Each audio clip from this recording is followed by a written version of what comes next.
In this video, we're going to talk about the Marvel star explaining Taika Waititi's daunting directing style. From Jojo Rabbit to Thor, director Taika Waititi has never failed to impress us. His movies are fun, action-packed, and hilarious. But have you ever wondered how he works? Natalie Portman, who's starring in his latest project, certainly had some things to say about him. Let's discuss that further and let's learn more about the famous director. First off, what makes his work stand out? A fascinating fusion of tenderness, zaniness, anxiety, and a particular kind of awkwardness that falls somewhere between Wes Anderson and Jared Hess. Waititi's films have been localized slices of life and far from blockbusters. Except for Shadows, Waititi's movies all have significant settings and stylistic traits in common. Each movie principally takes place in a rural setting that is more remote than the one before it. This not only enables Waititi to make the most of the scenery for stunning views, which he does in abundance, but it also enables the development of a concentrated, localized narrative in which local culture is evident and present. Waititi's straightforward appreciation of the beauty of nature reveals his innate affinity for his own country's idyllic rural life. The impact his work has had on New Zealand's cinema is colossal. His interesting concepts, paired with his unique style of filming, are what made those local movies appreciated worldwide. Thor, although must have been a big change of style for him, very different from Thor, his previous movie Jojo Rabbit made us laugh, cry, and scream all at the same time. A period piece with a good message and a heartwarming story. You should watch Jojo Rabbit, Shadows, and Thor to see the director's range. His style of filming is not confined to a certain pattern. He breaks the patterns and shapes his work according to the story. Like the late Stan Lee, Taika has a signature move of making a special appearance in his movies. He played the imaginary Hitler in Jojo Rabbit and voiced Thor's rocky friend Korg in the Thor movies. We always wait for him to make an appearance, and each one is better than the previous one. Next up is the appreciation people have for his style. The latest Thor movie, titled Love and Thunder, marks the return of Natalie Portman as the main character, playing Jane Foster and Mighty Thor. She had a lot of nice things to say about Taika's work style. Her exact words talking about Taika's process were, "It's a real baller way to work on a movie like this." She went on to explain how most of the days Taika would just toss aside the script and throw dialogues at the cast members as they were filming. She said it was daunting at first, but then she slowly learned to enjoy it. She also appreciated him for having many different powerful female characters in the film. She said that the usual experience that she would have filming a movie was that she would be one of the very few or the only female main characters in the movie, making her the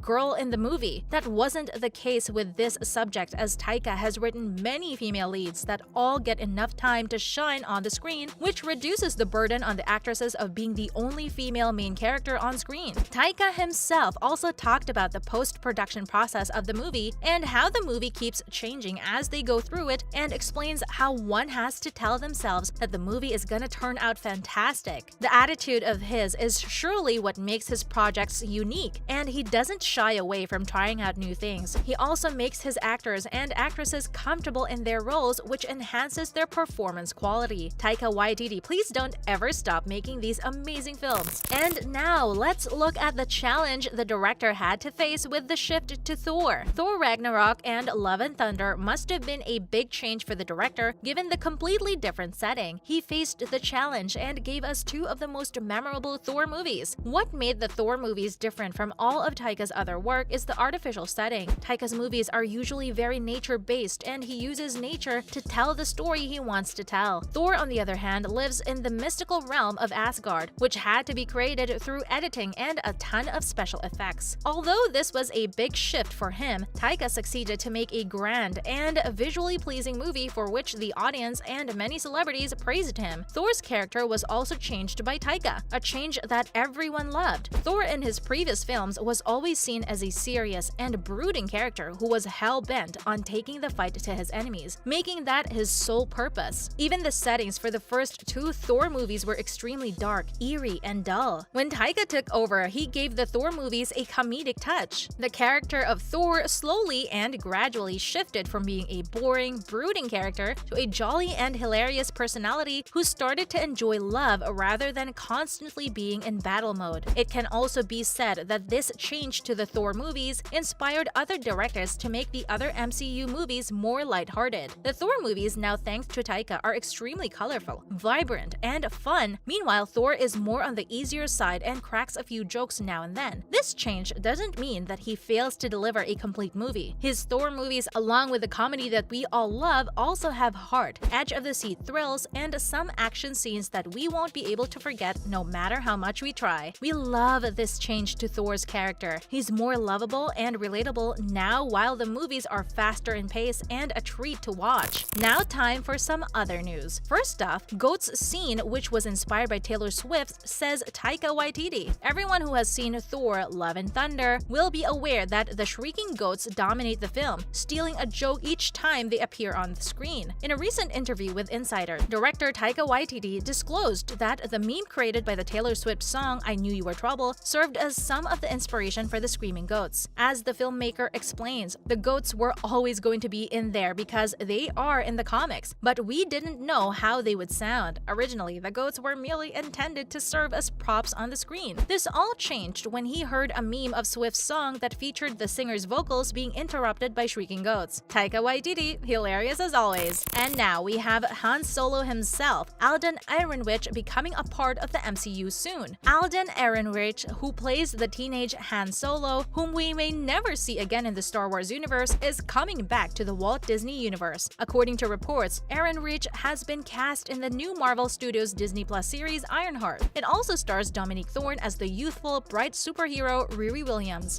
Deadline, which released the news, isn't sure of who Ehrenreich is going to be playing, but as long as he's not portraying a young Tony Stark, we don't care. Anthony Ramos is said to be part of the cast, while Chinaka Hodge, who was recently appointed chief writer, has also been cast. Riri is anticipated to make her acting debut in this winter's Black Panther: Wakanda Forever, where viewers are likely to catch their first look at her. When Marvel Studios presents its forthcoming projects to Hall H at San Diego Comic-Con, we might get official confirmation from Ehrenreich and Ramos, and you can be sure that he will receive a welcome suitable for a rebellion hero if he steps onto that stage. We can't wait to see him on screen playing a character in the MCU. Let's not forget Mr. Grey in the MCU. Marvel Studios is churning out superhero material in an unprecedented rate between their slate of Phase 4 feature films and several Disney Plus series. This implies that casting agents are under constant pressure to find fresh, marketable performers to populate their ever-growing world. James Dornan, who will be appearing in the upcoming Fantastic Four film from the Marvel Cinematic Universe, is the most recent A-lister to don a superhero costume, according to our reliable and tested sources. What part will Jamie Dornan play in Marvel's upcoming Fantastic Four film? There are two main candidates for Jamie Dornan to be a member of Marvel's first family. The first is Reed Richards, aka Mr. Fantastic, who is the team's leader, patriarch, and stretchy guy. In this year's Doctor Strange in the Multiverse of Madness, in which he was portrayed by John Krasinski, we have already seen one potential Reed Richards. Jamie Dornan and Johnny Storm, regularly depicted as rakishly gorgeous and blonde in Marvel Comics, share a strong physical likeness. The Human Torch is typically represented as the team's youngest member, but given that the Fantastic Four's exact placement in the Marvel Cinematic Universe is still unknown, as well as the ages of the other members, Jamie Dornan seems like a good fit for the role. Johnny Storm is one lucky character.